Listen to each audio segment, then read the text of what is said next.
श्रीगुरुभ्यो नमः हरिः ॐ ॐ सच्चिदानन्दरूपाय कृष्णाय क्लिष्टकारिणे नमो वेदान्तवेद्याय गुरवे बुद्धिसाक्षिणे.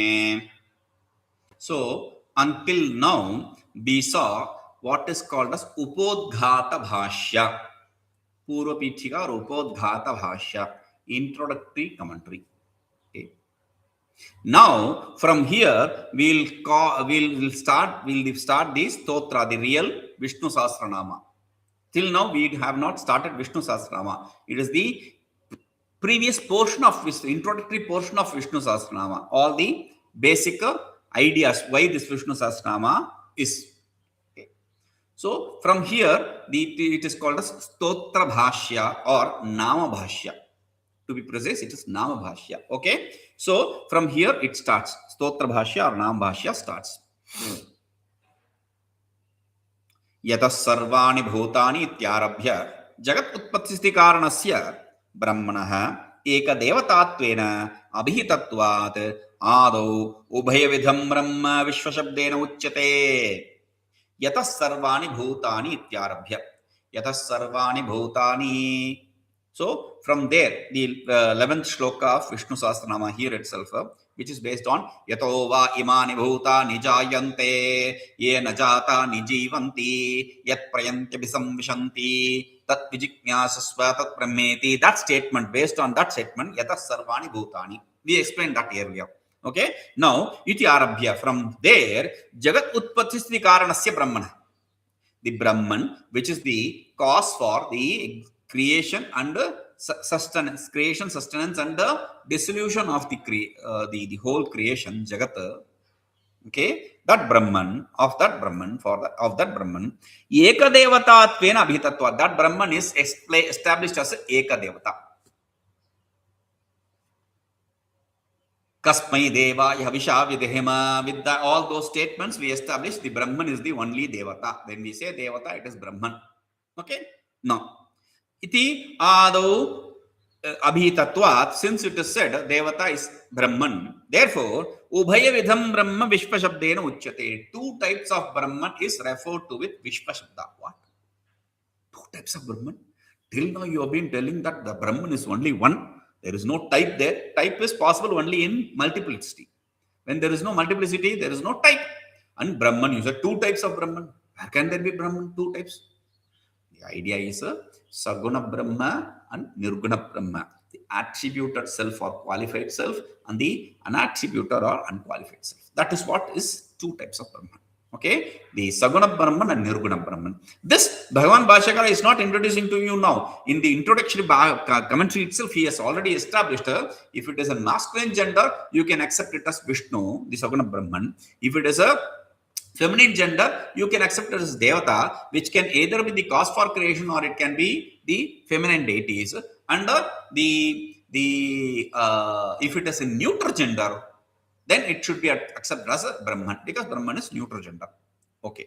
So now we have viśvaśabdena. With this viśvaśabda, we are referring to that Brahman. Now the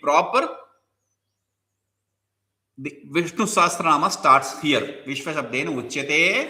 What is that? Om Viśvam viśṇurvaṣaṭkāro. Viśvam, Shnu from the upper palate. Okay. Viśvam viśṇurvaṣaṭkāro. Viśvam viśṇurvaṣaṭkāro. Viśvam viśṇurvaṣaṭkāro. When you break it, you have to read it as kāraḥ. When you don't break it, you can say kāro bhūtabhavyabhavatprabhuḥ, like that. Okay. Bhūtabhavyabhavatprabhuḥ. One word. Bhūtabhavyabhavatprabhuḥ. Bhūtabhavyabhavatprabhuḥ. Bhūtabhavyabhavatprabhuḥ. There are 4 Mahapranas. And 4 Mahapranas there in the second word, and in the second quarter. In the first quarter, there are 3 Mahapranas. Mahapranas are the characters where you need to put greater effort. More prana. Okay. Vishnu, more prana. Then vashat, more prana, 3 in the first. Okay. Then bhuta, mahaprana, bhavya, mahaprana, bhava, mahaprana, prabhu, mahaprana. Okay. So 3 plus 4. You'll understand why I'm saying this. bhūtakṛdbhūtabhṛdbhāvo, bhūtakṛdbhūtabhṛdbhāvah. Here also there are 4 mahapranas. bhūtakṛdbhūtabhṛdbhāvo, bhūtakṛdbhūtabhṛdbhāvo, bhūtakṛdbhūtabhṛdbhāvo, bhūtakṛdbhūtabhṛdbhāvo. Okay. Then 3, 4, 4, 3. That is the calculation he has put there. Okay. bhūtātmā bhūtabhavanah. bhūtātmā bhūtabhavanah. bhūtātmā bhūtabhavanah. bhūtātmā bhūtabhavanah. bhūtakṛdbhūtabhṛdbhāvo, bhūtātmā bhūtabhavanah. bhūtakṛdbhūtabhṛdbhāvo, bhūtātmā bhūtabhavanah. bhūtakṛdbhūtabhṛdbhāvo, bhūtātmā bhūtabhavanah. From the beginning. viśvam viśṇurvaṣaṭkārah, bhūtabhavyabhavatprabhuḥ, bhūtakṛdbhūtabhṛdbhāvo, bhūtātmā bhūtabhavanah. viśvam viśṇurvaṣaṭkārah, bhūtabhavyabhavatprabhuḥ, bhūtakṛdbhūtabhṛdbhāvo, bhūtātmā bhūtabhavanah. viśvam viśṇurvaṣaṭkārah, bhūtabhavyabhavatprabhuḥ, bhūtakṛdbhūtabhṛdbhāvo, bhūtātmā bhūtabhavanah. So there are different names here. Normally we explain the meaning of the shloka. Here I am going to take each name and explain it independently. Okay. Now, how many names are there? Totally 1000 names. We'll count now. How many names are there? In the first shloka there are 9 names. viśvam, first name viśvam, second viśṇuh, third vaṣaṭkārah, fourth bhūtabhavyabhavatprabhuḥ. That's a one word, single word. Okay. bhūtabhavyabhavatprabhuḥ. Then bhūtakṛt, that's the fifth word. Sixth bhūtabhṛt. Seventh bhāvah. Eighth bhūtātmā. Ninth bhūtabhavanah. Okay. viśvam viśṇuh vaṣaṭkārah bhūtabhavyabhavatprabhuḥ bhūtakṛdbhūtabhṛdbhāvah bhūtātmā bhūtabhavanah. Very good. Now, that aside, now we have to understand the meaning. We'll go to the bhāṣya and all that. We'll read, we'll understand what the bhāṣya says. But before that, we'll have to have the understanding. What is that we are going to see? Okay. So, viśvam, that's the first word. Parāśara Bhatta, I already promised you, we will see both the interpretations. Parāśara Bhatta's, which is the semi-dualist question, okay, and Bhagavan Bhāṣyakara, which is the non-dualistic, monistic question, okay, Advaita state, commentary. Now, that is called as Vishtadvaita, semi-dualistic. Now, Parāśara Bhatta, PV, he accepts viśvam means purnam. Everything. Viśva, everything is viśva. The word viśva means everything. So, viśva means everything. Purva, purnam. That's what he means. He accepts. Now, Bhagavan Bhāṣyakara interprets it in 3 different ways. One is a jagat kāraṇatva, that which is cause for the jagat. Viśva is a name which denotes that which is the cause for the jagat. Viśva is jagat. It denotes with that which is cause for that viśva. But why do you have to point out from the effect, point out the cause? Because the second meaning, abhinnatvat, abhinna, because it is not different, they are identical. Okay. The third meaning is praveshatva. Praveshatva means that it entered. It after creating the self is which entered everything, right? So based on that, he interprets it in third. Viśva means pravesha. pravisha, pravesh, visha, viśva. Okay, that meaning he takes. Very good. So now the meaning are known. Next comes the Sahasra Nama. We are seeing Sahasra Nama, right? The Sahasra Nama, there are two things. Sahasra Nama Japa, Sahasra Nama Archana. You understand? Sahasra Nama Japa is chanting of the 1,000 names. Sahasranama Archana, when you do worship, you can chant these names and offer flowers to whatever form you are worshipping. Whatever you are worshipping, those very things can be worshipped with this Sahasranama, 1,000 names. How? Namaha, when you throw a flower with the name and Namaha, then that becomes a Archana. Archana means a offering flowers, etc. Flower worship, that's a form of worship. Now, there is a Panini Sutra, Sanskrit Sutra. The rule for the words which are associated with Nama, etc. should be in fourth case. That is what it defines. The sutra is Namaha, Swaha, Namaha, Namaswasti, Swaha, Swadha, Vashat, Alam, Vashat, Yogacha, Namaha, Swasti, Swaha, Swadha, Alam, Vashat, Yogacha. Yogacha means even in the association of Namaha, salutations, Swasti, nice, that is also a salutation.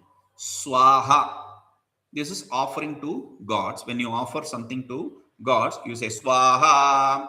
Okay. Then Swadha, when you offer to the ancestors, Swadha. Okay. Then Alam, enough. When you say enough, you have to use fourth case. Then that's enough. That's okay. That's enough. So to show that, you have to use fourth case. Then Vashat. For deities, when you complete, you say Vashatan, you complete the fire oblations, etc. So there also the fourth case should be used. Okay. So first, we are not worried about the Swaha, Swadha, etc. We are worried only about Namaha, because we are going to do the Archana. We are going to do the offerings. So Om, we use always when you chant, do Archana, you add a Om to it. Om Namaha, that should be the sequence. In between, there should be a fourth case. Okay. Om Namah Shivaya. When you say Om Namah Shivaya, Shivaya, that's a fourth case. Om Ramaya Namaha, Ramaya, that's a fourth case. Whatever mantra you have, all those mantras will have fourth case because it is associated Swaha or Namaha. Okay. Now, here, what is the Archana?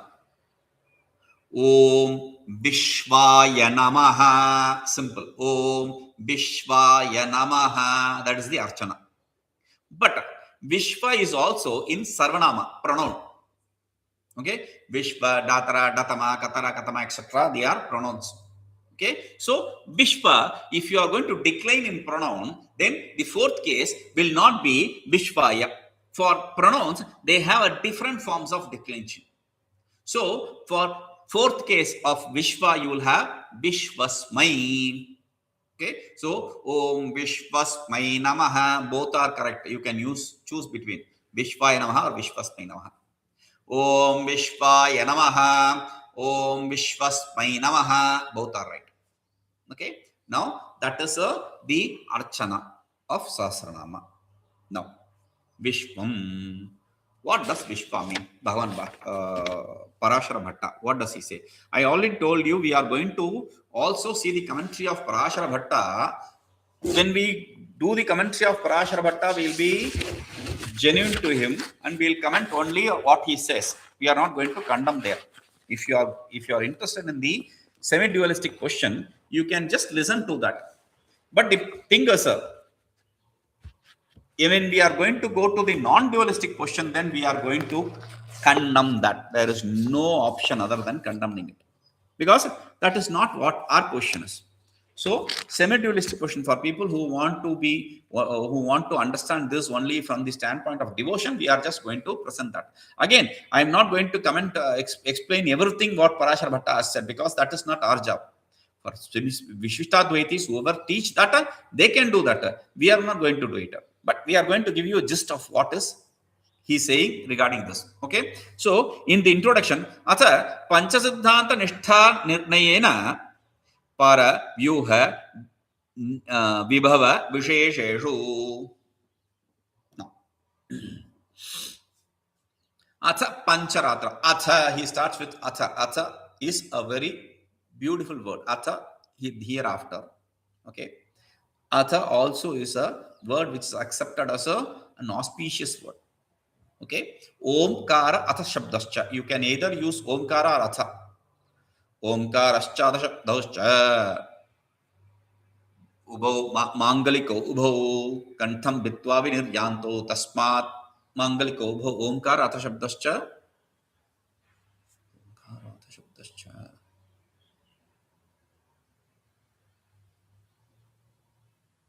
So they are both accepted as auspicious word. So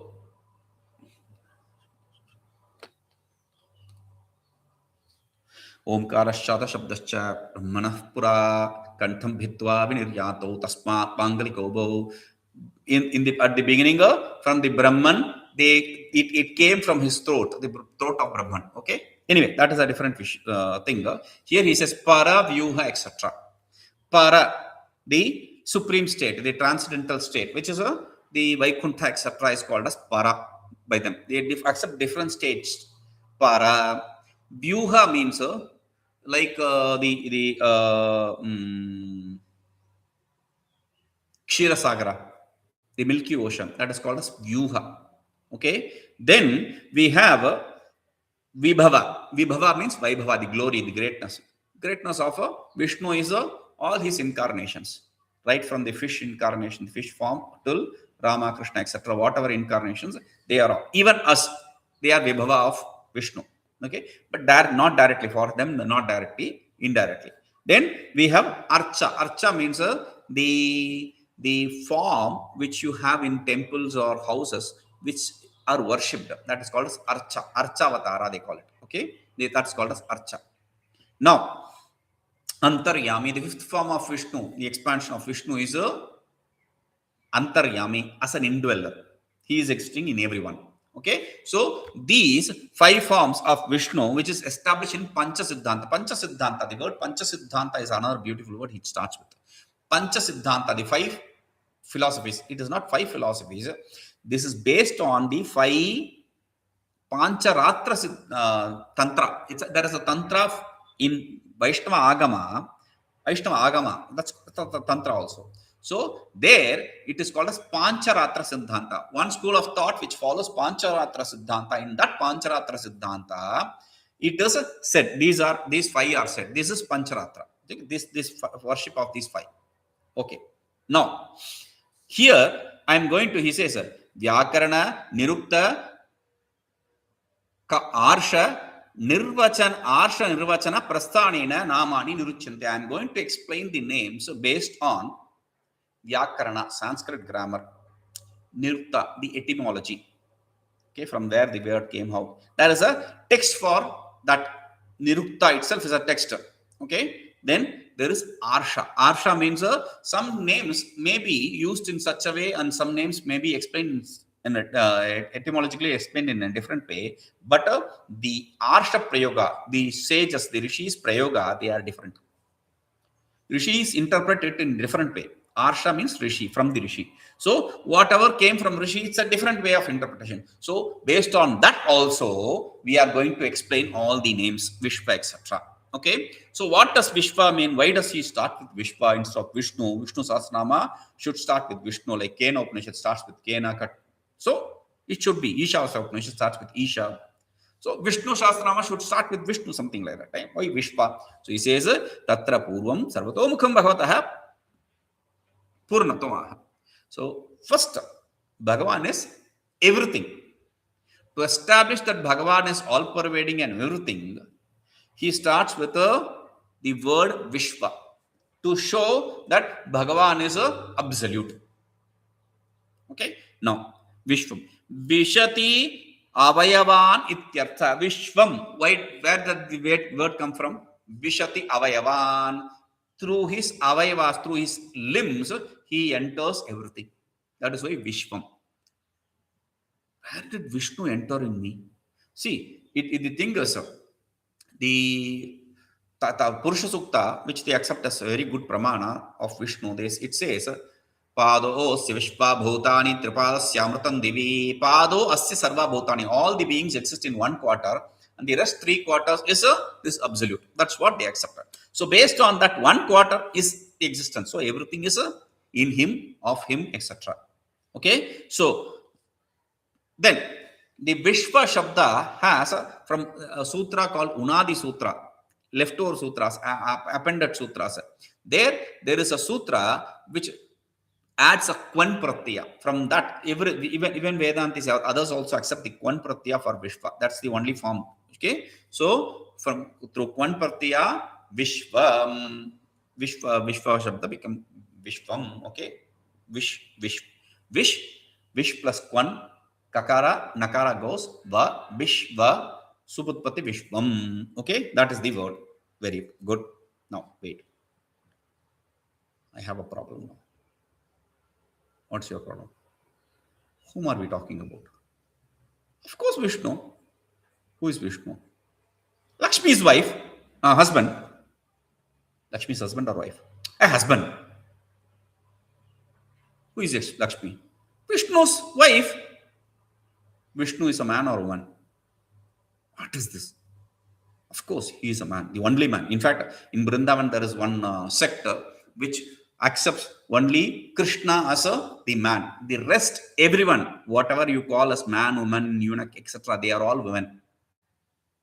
They dress themselves as gopis, women.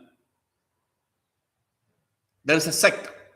Okay? Now, he is the only man. That is the idea. Anyway, now, if he is man, how can you have a name which is in neuter gender? Because Sanskrit follows a rule. For a man, you have a masculine word. For a woman, you have a feminine word. For a neuter gender, you have a neuter gender word. If you are going to use something else other than that, then you are showing the femininity of the man, or the neutrality, or the neuter state, eunuch state of the man. That is why you are using the other words.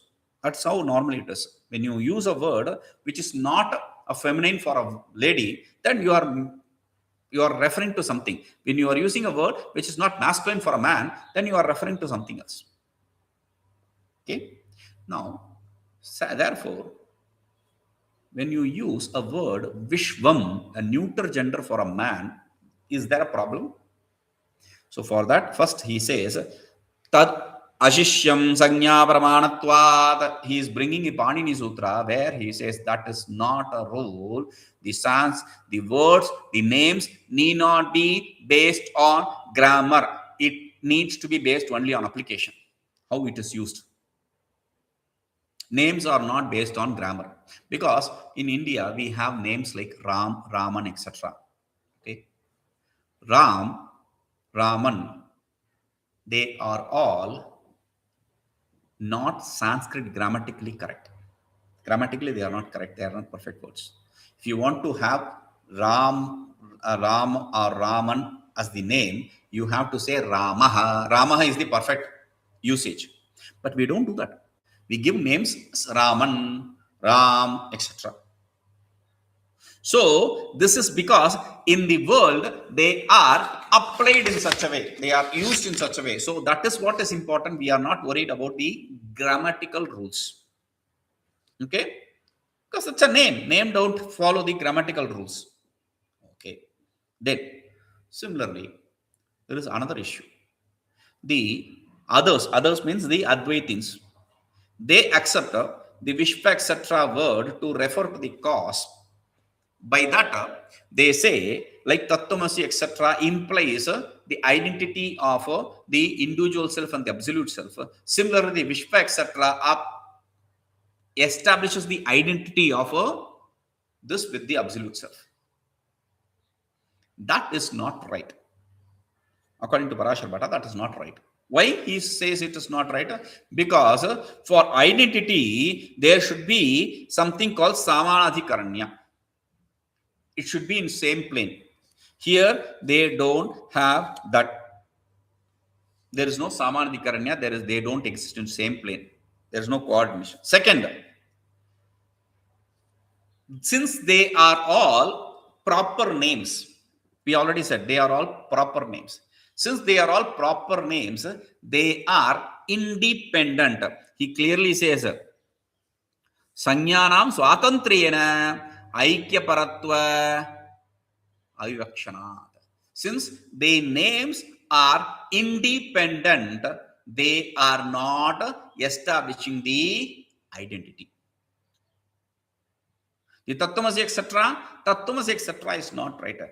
Because according to them, the tattvamasi which the Vedantins interpret is different from the tattvamasi statements which the semi-dualistic shrines interpret. How do they interpret? Using the different kind of declensions. Tasmat tvamasi, fifth case.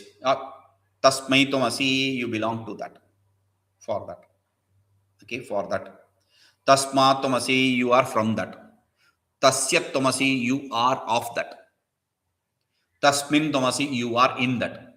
So for that, of that, in that, etc., with all those ideas, they'll establish you are part of him. Okay, you belong to him. You are a servant for him, etc. Those ideas they'll establish for tattvamasi.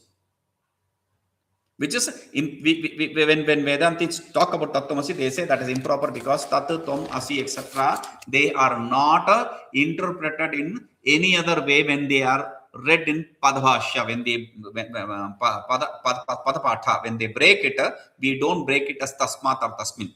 We break it tattvamasi, tat, tvam, asi, iti, tattvamasi. That is how we break it. We don't interpret it in any different way. So that idea is stupid. That is what Vedantins say. Okay. Now, this is the interpretation of Parashara Bhatta. Now we come to the Bhashya. Bhagavan Bhashyakara says, viśvasya. Viśvasya means jagataḥ, of the jagataḥ. kāraṇatvena hi viśvam ityucyate brahma. Since this is the cause for the jagataḥ, the cause for the creation, therefore, by the word viśvam, Brahman is implied. Because Brahman is the cause for the creation. ādau viśvamiti. But wait. We are talking about viśvam. If you want to talk about Brahman directly, why don't you talk about Brahman directly? Why do you have to say the effect and then point out to the cause? Karya-lingaka anumana. Why do you have to do that? For this cause, there is a cause. For this effect, there is a cause. Why do you have to go through that indirect method when you can directly specify something, at least as the first name? For that, we say, ādau viśvamiti kāryabhūta viśvaśabdena.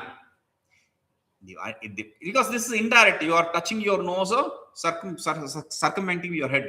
So he says, at the beginning, using viśvam, kāryabhūta viśvaśabdena, the viśva word, which is the effect, by using this word, kāryaṇagrahaṇam, we are implying the cause. For the reason for this is kāryabhūtaviriñcyādināmabhirapi upapannā stutirviṣṇoriti. Darśayitum. This is to show darśayitum, to show what kāryabhūtaviriñcyādināmabhirapi. The other effect, the names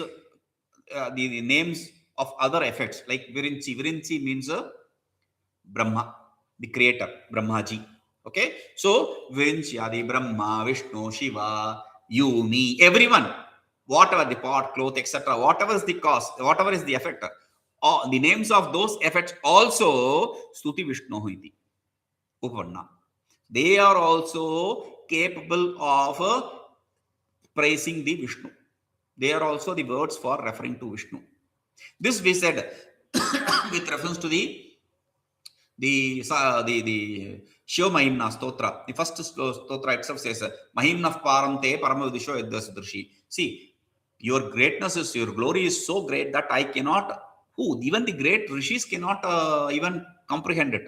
So how can I comprehend it? But I know one thing. Then why do you write? I know one thing. Whatever I say is not different from you. Therefore, I am not wrong. That is the strength. That is the logic based on which I am going to glorify you. So, iti darśayitum, to show that idea. Okay. Yadvā. Third meaning. The second meaning. Okay. First is through the effect, we are talking about the cause.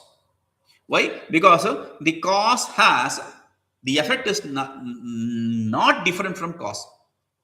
Kāryakarana-ananyatvam. There is no independent existence of effect other than the cause. Okay. Now, second is the name and form, they are superimposed. They don't have any other different existence other than the substratum. So, calling the name and form as the substratum is not a different thing. No. Yadvā, or you can interpret it in another way. Parasmāt purushat na bhinnam idam viśvam paramartatah. Tena viśvamiti abhidiyate brahma.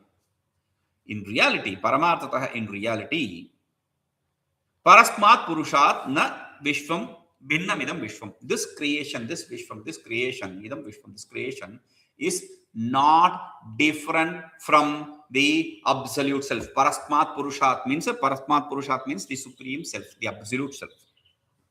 Tena, because of that reason, viśvamiti abhidiyate brahma. The Brahman is what is referred to with the word viśvam. Second meaning. Since they are identical, abhinnatvat, we said that. Okay. How do you know they are same? They are identical.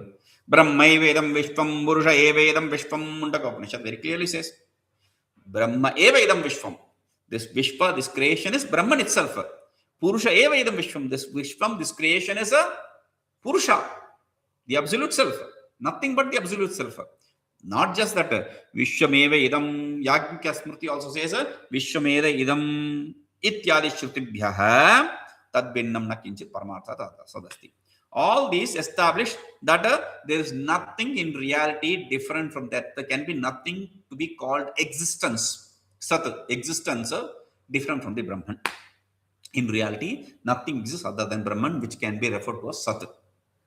Okay, third meaning. Athava. Vishati iti viśvam Brahma. Vishati iti viśvam. Vishati means it enters, therefore it is called as viśva. Brahman. How do you say Brahman enters? Because for entering you need to have something existent other than Brahman. How can Brahman enter? Because Brahman is the only thing. Brahman is all pervading, omnipresent. How can it enter something? For that we say, Tat srashtva tadeva anupravishati shutehe. The Shruti very clearly says, it created, after creating, the self itself entered it. So, entering is also another meaning. Because it entered, it is called as viśva. Because it is identical, it is called as viśva. Because it is the cause for creation, it is viśva. Okay, three meanings. We will see this.